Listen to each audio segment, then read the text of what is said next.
Napansin mo na ba kung gaano kabilis magbago ang mundo? Yung mga proyekto na dati sa sci-fi movie lang natin nakikita, ngayon ay totoo na. Mga tren na mas mabilis pa sa eroplano, mga futuristic cities, at mga istasyon na parang galing sa hinaharap ay meron na po yan ngayon.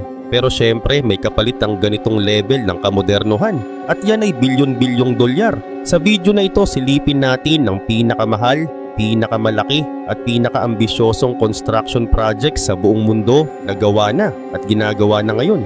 Ito na ang mga proyektong literal na babago sa kinabukasan ng sangkatauhan. Pero bago natin simulan ay paki-like at subscribe naman po. Malaking bagay na po yan sa aming mga content creator. Salamat po. At ngayon simulan na natin.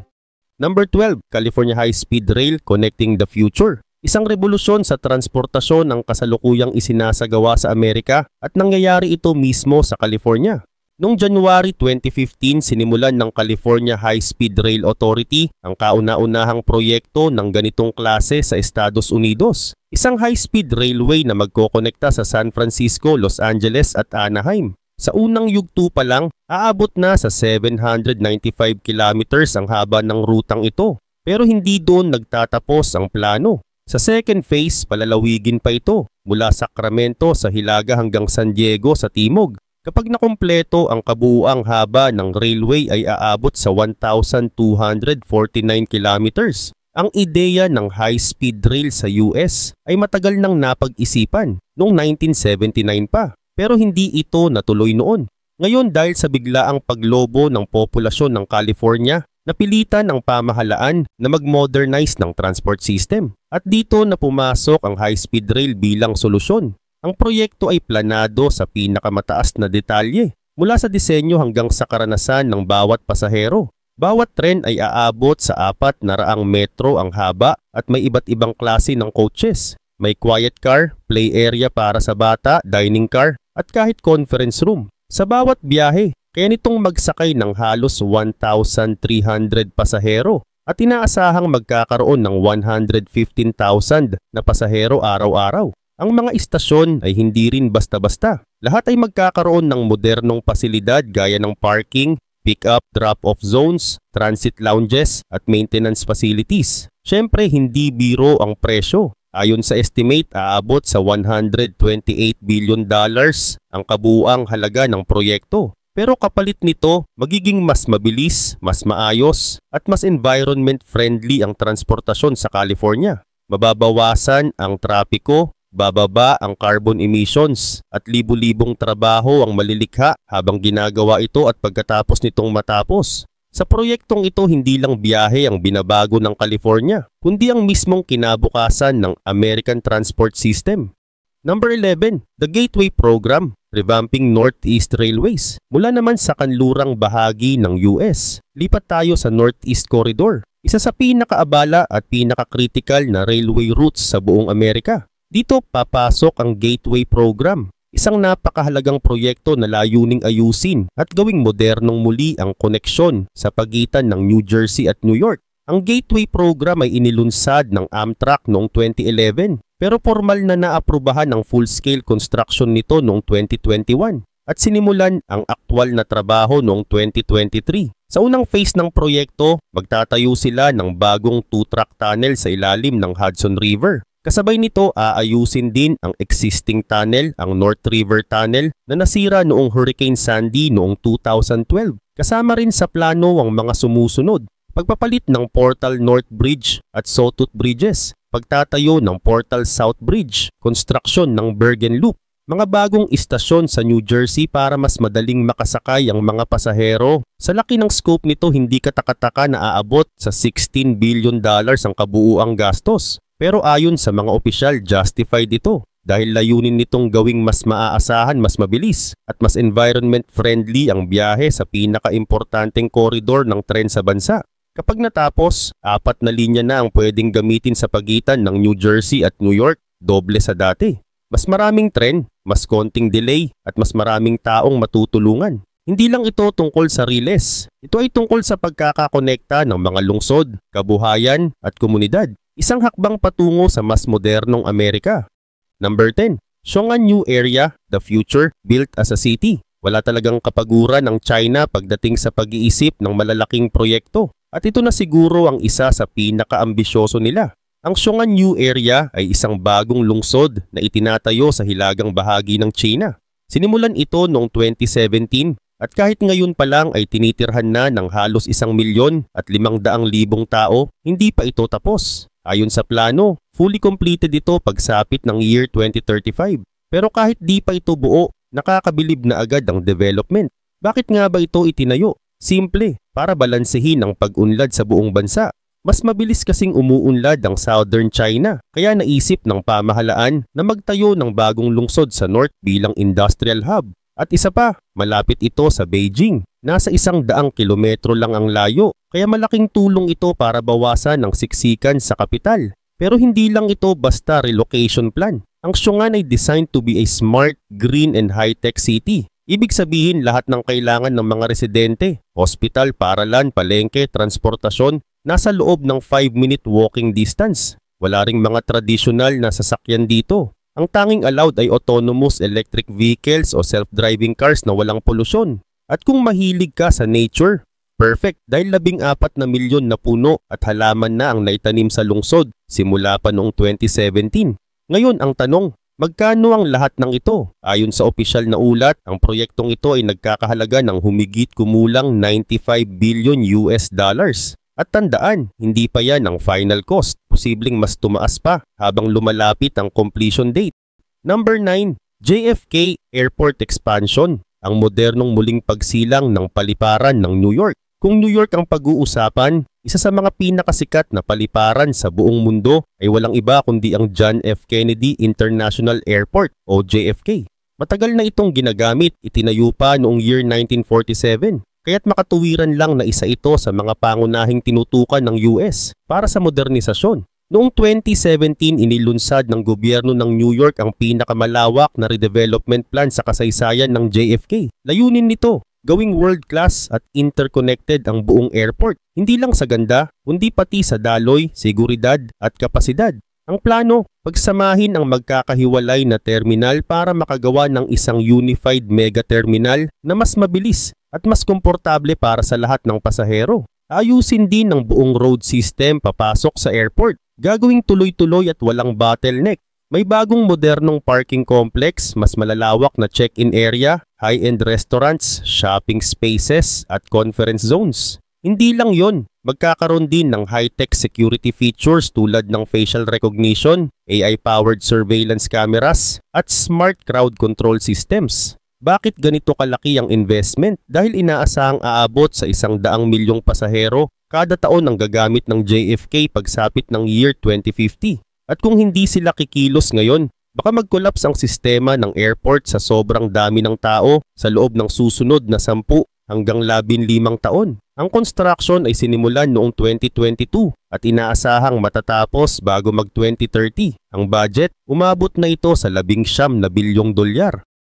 Number 8, Grand Paris Express, the metro that will transform Paris. Kapag sinabi mong Paris, unang naisip natin ang Eiffel Tower, croissant at fashion. Pero ngayon may isa pang ambisyosong proyekto ang bansang France at hindi ito tungkol sa damit kundi sa tren. Ito ang tinatawag na Grand Paris Express, isang malawakang pag-expand sa metro system ng Paris na layuning gawing mas accessible ang lungsod para sa mga taong nakatira sa labas ng city center. Ang pinaka-goal, bawasan ang trapiko ng hanggang 150,000 sasakyan kada araw. Imagine mo kung gaano kalaking epekto nito sa polusyon at traffic ng syudad. Bukod dyan, gagaan din ang biyahe papunta sa 3 pangunahing paliparan ng France, ang Charles de Gaulle, Le Bourget at Orly airports. Ayon sa plano, magtatayo ng 4 na bagong linya at magpapalawak ng Line 11 at Line 14. Kapag natapos, madadagdagan ng 200 kilometro ang kabuuang haba ng metro sa Paris. Kaya nitong magdala ng 2 milyong pasahero bawat araw. Modernong-modernong ang mga bagong istasyon. May glass barrier sa pagitan ng platform at ng rails para mas ligtas. Tapos maliwanag, maaliwalas at may tanim-tanim pang halaman para presko sa mata. Nagsimula ang konstruksyon nito noong 2015 at ang orihinal na plano ay tapusin sa 2030. Pero nang mapili ang Paris bilang host ng 2024 Olympic Games, bigla nilang binilisan ang trabaho. As of now, tapos na ang Line 11, binuksan noong May, at Line 14, binuksan noong June. Yung iba pang linya ay bubuksan unti-unti simula 2025. Ang presyo ng proyektong ito, tinatayang aabot sa 35 bilyong dolyar para sa 68 istasyon at 6 na linya. Totoo na ngang di biro ang metro na to, high-tech na, eco-friendly pa. Number 7, the Crossrail Project, London's New Lifeline. Mula sa lungsod ng Pag-ibig, lipat naman tayo sa lungsod ng T, Tren at timeless na accent, London. Ang Crossrail Project na kilala na ngayon bilang Elizabeth Line ay isa sa pinakamalaki at pinakamahal na transportation project sa buong Europa. Layunin nitong ikonekta ang sentro ng London sa mga kalapit na lugar gamit ang bagong high-speed railway na may habang mahigit 100 kilometro. Sinimulan ito noong 2009 at ang target noon ay matapos sana by 2018. Pero tulad ng ibang malalaking proyekto, na late lalo na dahil sa pandemic at technical issues. Sa wakas 2022, ito formal na binuksan. Ang bagong linya ay may mga tren na kayang tumakbo ng 70 milya kada oras at inaasahang makakapagserbisyo sa 200 milyong pasahero kada taon. Ang resulta, mas kaunting siksikan sa lumang transport system ng London at mas mabilis na biyahe para sa milyon-milyong tao. Mga pangunahing istasyon tulad ng Paddington, Liverpool Street at Canary Wharf ay ginawang ultramodern. May high-tech na ticketing, contactless payment, real-time travel updates at fully accessible facilities para sa lahat. Ang total cost ng Crossrail Project humigit kumulang 18 bilyong British pounds, isa sa pinakamahal na proyektong pampasahero sa mundo. Galing ang pondo sa kombinasyon ng public funds, private investors at local authorities ng London. Matagal man bago natapos, sigurado namang babago ito sa pagbiyahe sa London sa mga susunod na dekada. Number 6. China's High-Speed Rail Network, the new king of speed. Kung sa bilis ng tren ang pag-uusapan, walang tatalo sa China. Ang high-speed rail network ng China ay ang pinakamahaba sa buong mundo. Mahigit 37,000 kilometro ang sakop nito at ang mga tren umaabot sa bilis na 350 kilometro kada oras. Parang eroplano sa railes. Nagsimula ito noong early 2000s at simula noon bilyon-bilyong dolyar na ang ipinuhunan ng China para mapalawak ito. By 2021, lampas na sa 100 bilyong dolyar ang total na nagastos nila sa proyektong ito. Pero sulit naman dahil bago ito, ang biyahe mula Beijing hanggang Shanghai ay umaabot ng higit 10 oras. Ngayon, 4.5 oras lang. Bukod sa convenience, nakatulong din ito sa ekonomiya. Mas mabilis ang kalakalan, turismo at transportasyon ng tao at produkto. Nababawasan din ng traffic sa kalsada at ang polusyon mula sa mga kotse. At hindi lang ito para sa China.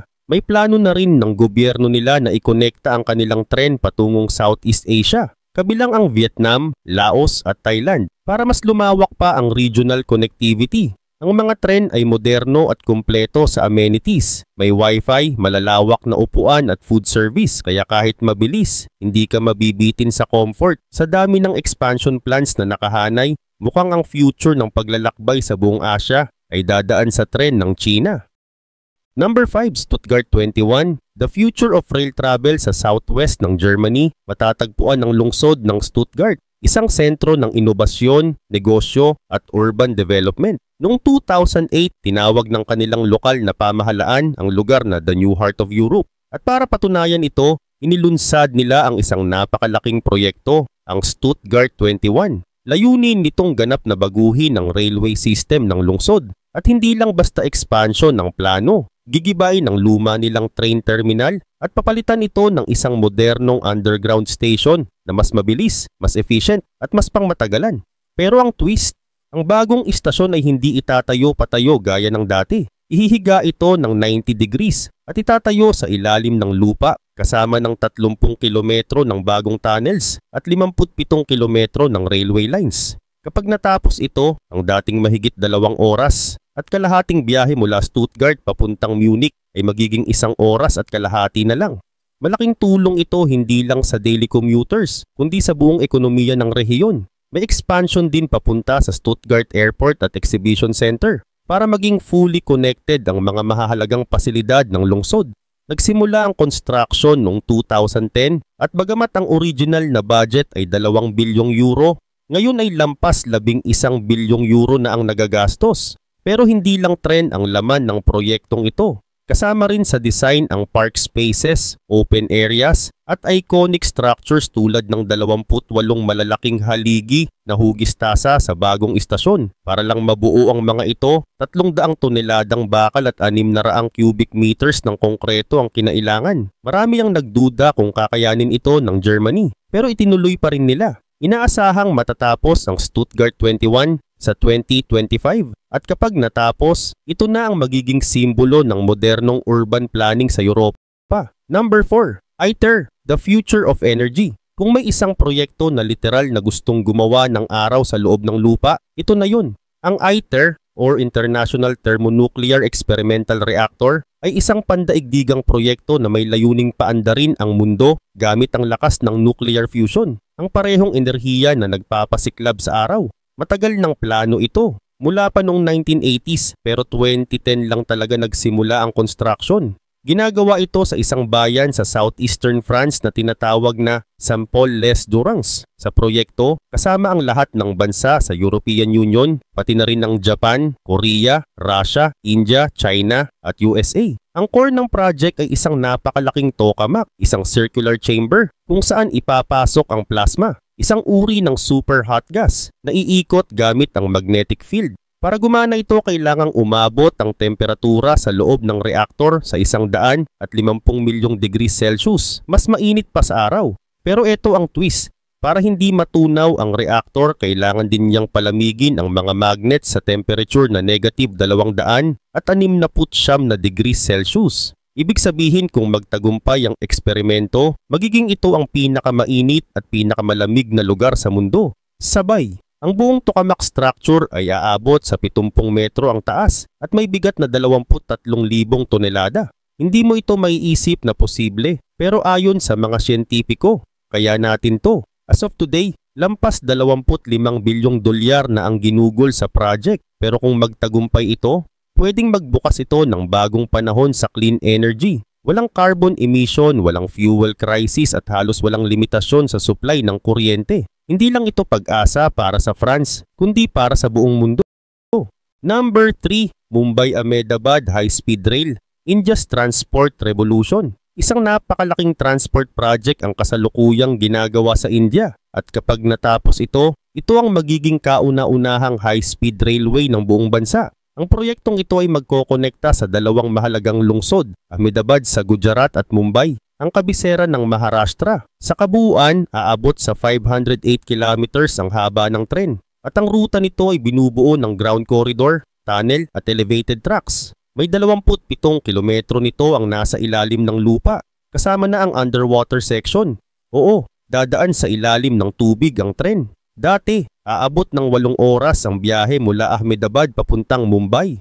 Pero sa bagong tren na ito, 2 oras na lang. Depende sa klase ng tren, pwede kang sumakay ng rapid train na walang hintuan, 2 hours and 7 minutes, o express train na may tigil-tigil, 2 hours and 58 minutes. Ayon sa plano, magkakaroon ng 12 istasyon at 70 biyahe kada araw sa parehong direksyon. At ang tren na gagamitin, hindi basta-basta. Bibili ang India ng E5 series Shinkansen mula Japan. Mga tren na modified para kayanin ang init at alikabok ng Indian climate.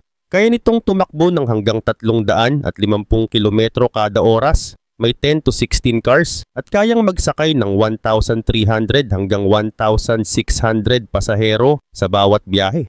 Target na magbukas ang linya sa August 2026 at ang total na gastos, mahigit 15 billion US dollars. Bukod sa bilis ng biyahe, layunin ng proyekto na pabilisin ang koneksyon sa pagitan ng mga sentrong lungsod, pasiglahin ang ekonomiya at bigyan ng modernong alternatibo ang milyon-milyong pasahero sa India. Number 2. Silicon Valley BART Extension, America's next big tech train. Kung may lungsod na tunay na simbolo ng modernong teknolohiya, walang duda, Silicon Valley yon. Nasa Northern California ito at dito nakabase ang mga higanting tech companies gaya ng Apple, Google, Facebook at Tesla. At ngayon may bago na naman silang ambisyosong proyekto. Isang rail expansion na aabot sa sentro ng Silicon Valley. Ang tawag sa proyektong ito ay BART Extension Phase 2, isang tuloy-tuloy na expansion ng Bay Area Rapid Transit System. Yung unang phase ay natapos noong 2020 kung saan nadagdagan ng 2 bagong istasyon. Pero ang second phase, mas malaki, mas komplikado at mas mahal. Sa phase 2, 10 milya pa ng linya ang itatayo. Dumadaan ito sa downtown San Jose. Kaya sobrang detalyado ang construction lalo na sa mga tunneling works. Kapag natapos, inaasahang makakapagserbisyo ito sa mahigit 54,000 pasahero araw-araw pagsapit ng 2036. Ang proyektong ito ay hindi lang basta rail extension. Layunin nitong pagaanin ang trapiko sa buong Bay Area ikonekta ang mga sentrong pangkabuhayan tulad ng San Francisco, San Jose at Silicon Valley. Gawing mas accessible ang trabaho sa mga lugar na dati walang maayos na transportasyon. Palakasin ng regional economic development. Pero tulad ng ibang malalaking proyekto, lumobo na agad ang budget. Ang orihinal na halaga ay $12.2 billion pero wala pang isang buwan mula nang simulan, umakyat na ito sa $12.7 billion. Ayon sa mga eksperto, hindi malabong tumaas pa lalo ang gastos habang lumalalim ang proyekto, lalo na't urban tunneling ang pinag-uusapan. Pero ang magandang balita, patuloy ang tiwala ng mga investors sa Silicon Valley. At habang dumarami ang mga bagong tech startup at negosyo sa lugar, importante ring makasabay ang transportasyon. Kaya sa proyektong ito, hindi lang daan ang binubuksan, kundi ang kinabukasan ng buong tech industry ng Amerika. Number 1, High Speed 2, Britain's Bold Railway Project. Gaya ng ibang mauunlad na bansa, hindi rin nagpapahuli ang United Kingdom pagdating sa modernong transportasyon, lalo na sa larangan ng mga tren. Noong 2007, inilunsad ang High Speed 1 na konektado sa Channel Tunnel at naging malaking tulong ito sa pagbiyahe mula London patungong mainland Europe. Pero hindi doon nagtapos ang ambisyon ng UK. Noong 2017, ipinakilala ang mas malaki at mas ambisyosong proyekto, ang High Speed 2 o HS2. Ayon sa original na plano, tatakbo ang HS2 mula Euston Station sa London papuntang Central Birmingham at mula roon, hahati ito sa 2 sangay, isa patungong Manchester at isa pa patungong Leeds. Ang kabuuang haba ng orihinal na ruta ay mahigit 500 kilometro. Pero habang nagsisimula ang construction, nagbago ang ihip ng hangin. Napatunayan ng mga autoridad na mali ang tinatayang gastos. Mula sa unang estimate na $47 billion, biglang lumobo ang projection ng gastos sa halos $100 bilyong. Kaya para makontrol ang budget, napagdesisyunan ng pamahalaan na bawasan ang saklaw ng proyekto. Sa halip na buong network ang gagawin muna ay ang London to Birmingham line lang na may habang 230 kilometro. Sa ganitong paraan nabawasan ang gastos. Pero hindi pa rin biro dahil umaabot pa rin ito sa $84 bilyong. Kahit maraming delay, protesta at budget issues, tuloy pa rin ang proyekto. Kapag natapos ito, mapapabilis ng 2 beses ang biyahe mula London hanggang Birmingham kumpara sa dati. Mula sa halos 2 oras, magiging mahigit 1 oras na lang ang biyahe. Mabilis, maaliwalas at tuloy-tuloy. Bukod pa riyan, malaking epekto rin ito sa ekonomiya. Mas magiging konektado ang mga sentrong lungsod ng UK, mas madaling magnegosyo at mas gagaan ang pressure sa mga kasalukuyang transport systems. Target din nitong bawasan ng carbon emissions dahil maraming pasahero ang posibleng lumipat mula eroplano o kotse patungong tren. At dahil high speed at bagong infrastructure, inaasahan na ang HS2 ay makakalikha ng libu-libong trabaho habang ginagawa at kahit matapos na ito mula sa train operators hanggang maintenance at tourism-related sectors. Kaya kahit pa kontrobersyal at may pagtaas ng gastos, umaasa pa rin ang marami na ang HS2 ang magiging bagong gulugod ng transportasyon sa UK. Mas mabilis, mas malinis at mas konektado ang kinabukasan.